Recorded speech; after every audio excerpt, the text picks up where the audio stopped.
Happy new year for all my students. कल मैंने नहीं बोला था बट आज 1 जनवरी को ही बोल रहा हूँ, बट आपको कल वीडियो मिलेगी, इसलिए सभी को हैप्पी न्यू ईयर मेरी तरफ से। और ये आपके लिए लिखा है, वो आप पढ़ सकते हैं। और इसके बाद चलिए हम लोग पॉइंट पे आते हैं, थर्मोडायनेमिक्स। थर्मोडायनेमिक्स के पॉइंट पर आते हैं तो इसको पहले रफ कर दें।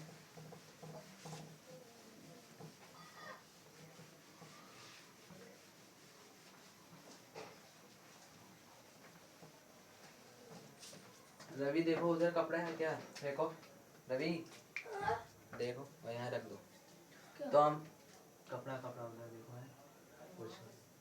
तो देखिए हम लोग थर्मोडायनेमिक्स में चल रहा था, इंटरनल एनर्जी के बारे में डिफाइन कर देते हैं। Helmholtz free energy and Gibbs free energy और एंथैल्पी के बारे में बताएंगे। तो पहला सेकंड पॉइंट है हेल्महोल्ट्ज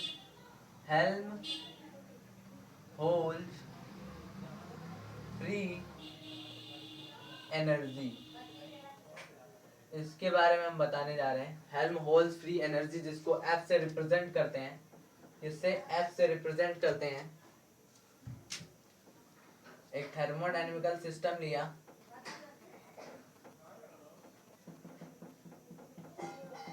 हेल्महोल्ट्ज फंक्शन किसकी लॉस को दिखाता है, किसकी कमी को दिखाता है, इंटरनल एनर्जी के लॉस को हेल्महोल्ट्ज दिखाता है, इंटरनल एनर्जी के लॉस को।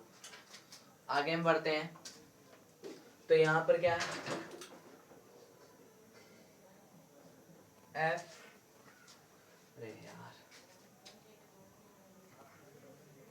और ये इंटरनल एनर्जी के लॉस को दिखाती है, तो इंटरनल एनर्जी भी रहेगी साथ में, जिसको U से रिप्रेजेंट करते हैं। और U किसके प्रोपोर्शनल होता है, टेम्परेचर के। U किसके प्रोपोर्शनल होता है, टेम्परेचर के। इसको डिफाइन कैसे करते हैं, जैसे Helmholtz free energy represented the loss of internal energy. Helmholtz free energy Helmholtz free energy is the represented of Helmholtz free energy represented represented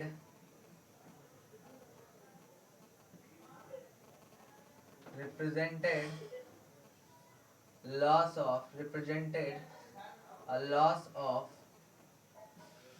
internal energy। इसी का तो लॉस दिखाता है ये इंटरनल एनर्जी। ये रिप्रेजेंटेड करता है, किसकी रिप्रेजेंट करता है, ये किसको दिखाता है, लॉस ऑफ इंटरनल एनर्जी।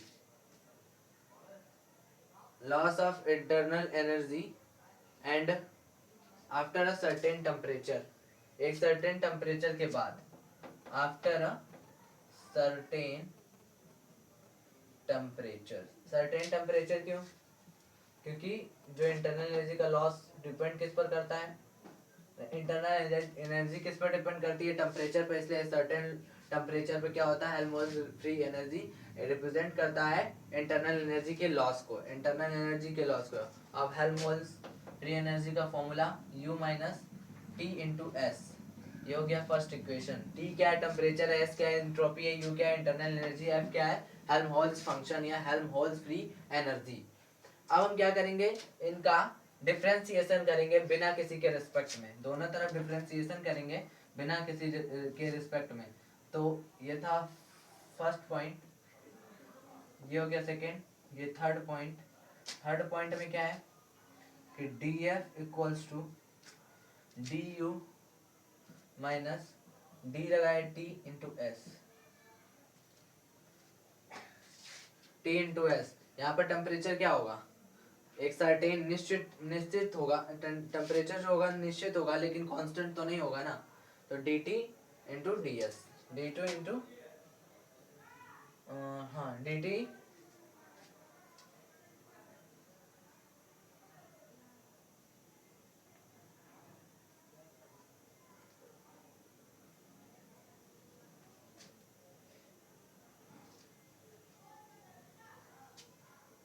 नहीं, हाँ यहाँ पर दो वेरिएबल्स है ना, सॉरी ध्यान नहीं आ रहा था, दो वेरिएबल्स है, दो वेरिएबल्स में क्या होता है, एक को छोड़ते हैं एक को लिखते हैं, क्या करते हैं एक को छोड़ते हैं और मतलब इनटू वाला है तो एक को बाहर दूसरे का डिफरेंशिएशन, ऐसे D F equals to D U minus T का टी को बाहर रखा, फर्स्ट और सेकंड मान लीजिए, टी को बाहर रखा और डी एस, फिर उसके बाद माइनस टी एस को बाहर रखा और डी टी, तो ये हो गया डिफरेंशिएशन। अब हमें यहाँ डी यू का मान लाना है, तो डी यू का मान कहाँ से आएगा, first law of thermodynamics, according to first law of thermodynamics, second equation, according to first law of thermodynamics. कभी कभी वीडियो अपने आप ही बंद हो जाती है क्योंकि स्टोरेज हो जाता है, स्टोरेज नहीं रहता है। According to first law of thermodynamics, तो फर्स्ट लॉ क्या होता है, फर्स्ट लॉ होता है D Q equals to D U minus plus D W. D W का तो सबको पता है, डी डब्ल्यू बराबर क्या होता है, P D V. D U निकालना पड़ेगा, डी यू का ही मान निकालना है तो D Q minus D W, D W की जगह हम पी डी वी रख देते हैं। और डी क्यू का मान कहाँ से निकालेंगे, चूंकि entropy equals to Q upon में टी, और एंट्रोपी का चेंज क्या होता है, D S equals to D Q upon में टी, तो डी क्यू बराबर क्या होगा, टी डी एस। हमेशा ये टी डी एस ही आएगा, डी क्यू क्या आएगा, हमेशा टी डी एस आएगा, इसलिए मान इसका हमेशा ध्यान रखेंगे। अभी के लिए अभी ये तीन जगह यूज होगा ना ये, इसलिए पहले ध्यान रखेंगे, हम बताएंगे वहां पर भी, पर ये ध्यान रखेंगे D Q equals to T D S. तो इक्वेशन बाय थर्ड से क्या होगा, इसका मान यहाँ पर रख देते हैं, तो D U minus T D S minus P D V, यही है ना। अब इसको हम किसके साथ किस पर रखें, इसको हम कहाँ पर रख दें, यहाँ पर, तो इसको मान लेते हैं फोर्थ इक्वेशन और कंपेयर करते हैं, कंपेयरिंग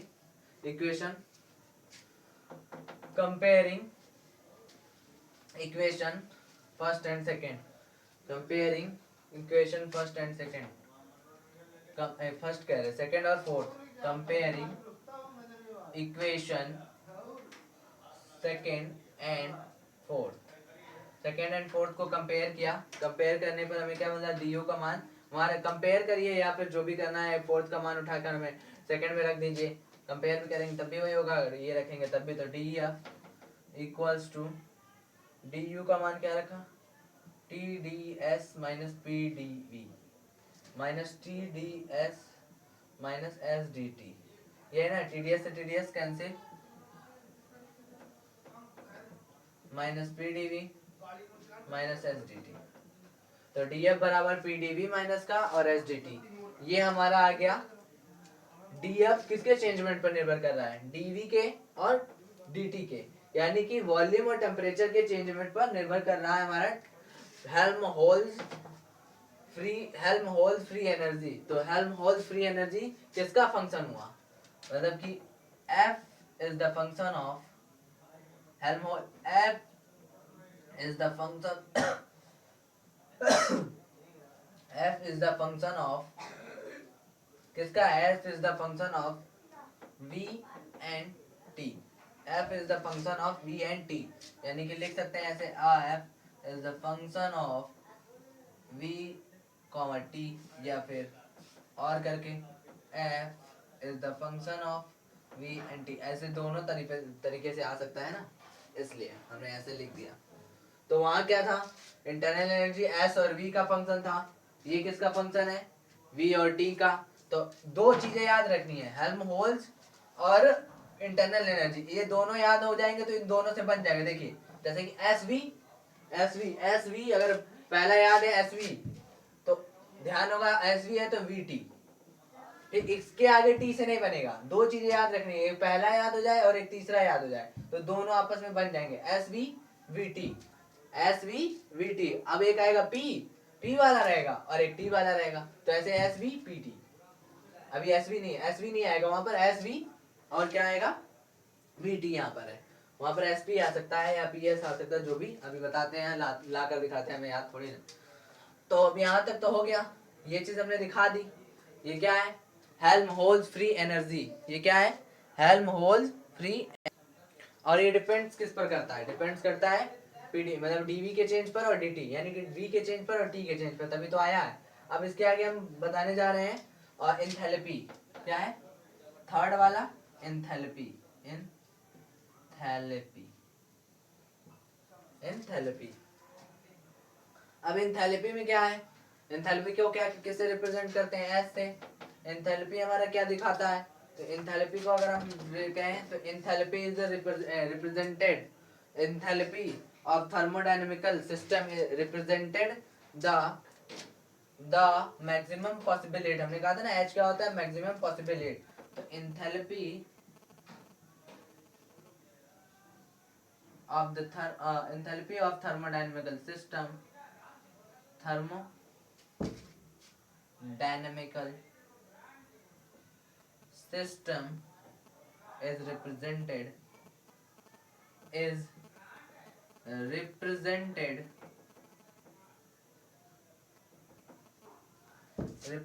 maximum possible heat, जितना अधिक से अधिक हीट हो सकता है, ये एंथैल्पी हमें दिखाता है। एंथैल्पी क्या होती है, H equal to U plus PV।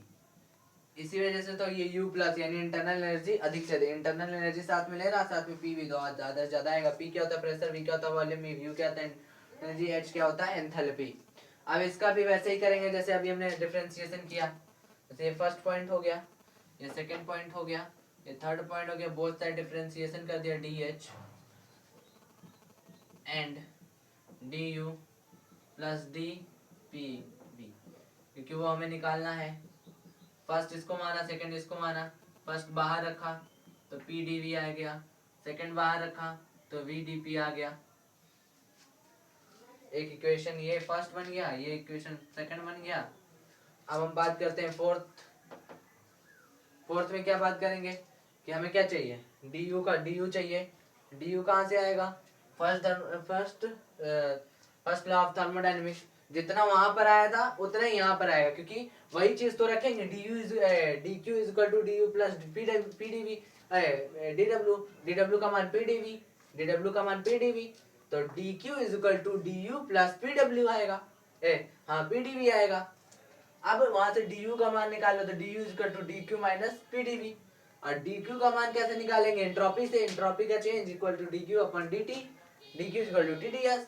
तो DU का मान क्या आ जाएगा, यानी चूंकि DU equals to first law of thermodynamics से, फर्स्ट लॉ ऑफ थर्मोडायनेमिक्स से DU कितना आ गया हमारा, कितना आया TDS माइनस PDV, सही है ना, TDS माइनस PDV। ये हो गया थर्ड इक्वेशन। तो फिर से हम कंपेयर कर दे या फिर पुट कर दे, कंपेयर कर दे या फिर हम क्या करें, पुट कर दें। तो कहाँ पुट करेंगे, वो लिखिए चाहे मत लिखिए, क्योंकि प्रूविंग तो आती नहीं है, तो बस हम डायरेक्टली कंपेयर करने के लिए लिख दिया। अब फर्स्ट और थर्ड, फर्स्ट कह रहे सेकंड और थर्ड की बात कर रहे हैं, तो यहाँ पर DH DV का मान रख देंगे, ये फोर्थ फिफ्थ है, DH DU का मान रखें, DU का मान कितना आया, TDS आया, TDS माइनस PDV, यही आया ना, TDS माइनस PDV। यहाँ पर क्या है, plus PDV plus VDP, PDV से PDV कैंसिल, DH कितना बचा, TDS प्लस VDP। तो TDS और VDP दिख रहा है। अब यहाँ पर किसका चेंज है, S का चेंज है और P का चेंज है, यानी कि एंथैल्पी किस पर निर्भर कर रही है, enthalpy H is the function of, enthalpy H is the function of, या फिर H is the function of किसका है फंक्शन, ये S एंड P का, अभी बताया था ना, एस और पी का था तो वी और टी आया, एस और पी का है तो अब आएगा उसका गिब्स एनर्जी का पी और टी, ऐसे ही बता देंगे। इस वजह से ये लर्न हो गया हमको, आपको भी लर्न हो जाएगा। तो H is the function of S, P, या फिर और करके H is the function of S, P। अब आगे बात करते हैं Gibbs free energy,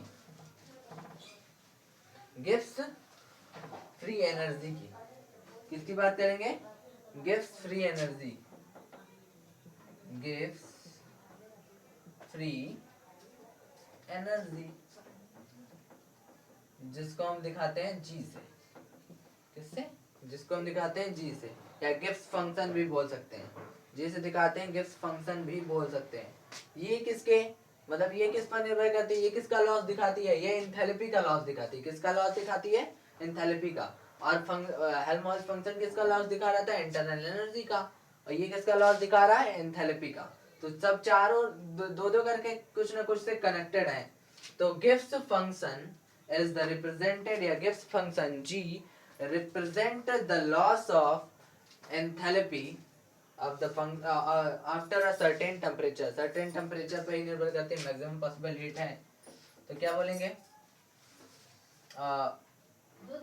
Gibbs free energy, Gibbs free energy is G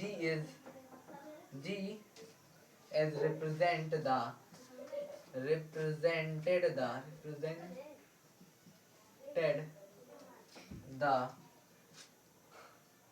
loss of, किसका लॉस दिखा रही है? लॉस ऑफ एंथैल्पी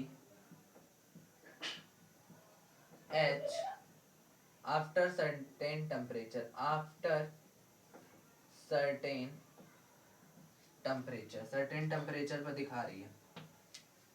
ओके, इसका फॉर्मूला क्या होता है? G is equal to H का लॉस दिखा रहे हैं, H minus T S. Loss दिखा दिया, अब हम वही फिर से काम करेंगे। फर्स्ट, सेकेंड, थर्ड, फिर से हमने लिया तो D G equals to D H minus, इसका हम डायरेक्टली कर दें, डायरेक्टली कर रहे हैं देखिए, तो D T D S minus S D T. ठीक है ना, कंफ्यूज मत होइएगा। टी को बाहर रखा, डी एस को बाहर रखा, फिर डी टी, और माइनस अंदर जाएगा तो दोनों को माइनस ही कर देगा। ये हो गया सेकेंड इक्वेशन। फोर्थ वाले में हम क्या बात करेंगे कि अब हमें क्या निकालना है? यहाँ पर डी एच का मान अभी आया था, डी एच का मान क्या है? ये, तो डी एच का मान यही उठा के रख दीजिए, T D S plus D D P. तो डी एच बराबर, चूंकि अभी डी एच का मान हमने निकाला था, T D S plus V D P, वही मान हमें रखना है यहाँ पर। तो D G equals to D H का मान T D S plus V D P, और यहाँ पर आ गया माइनस का T D S S D T. T D S से T D S cancel, T D S से T D S cancel, D G किसके? वी डी पी का चेंज पर एस डी टी, यानी फिर से प्रेशर और टेम्परेचर के चेंज पर दिखा रहे थे। यानी G is the function of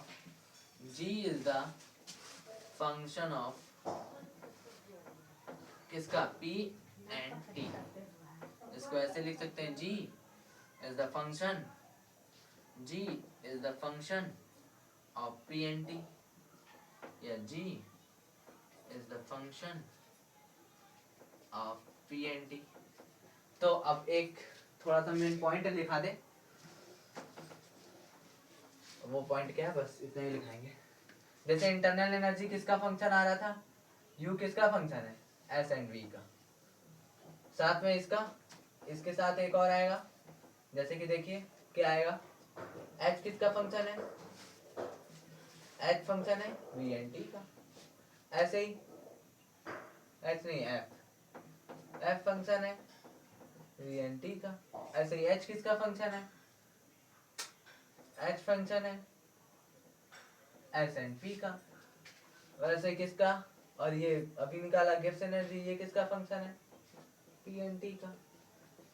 तो ये याद करना है, SVBT SPPT याद हो जाएगा। यही चीज तो बस ध्यान रखनी है, इस वजह से प्रूविंग कराई और कुछ नहीं, सिर्फ इतना ही ध्यान रखना है। आगे बात करेंगे अब adiabatic demagnetisation.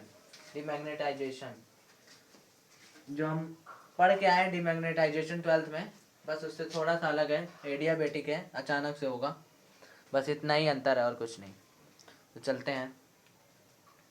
Last again happy new year सभी को।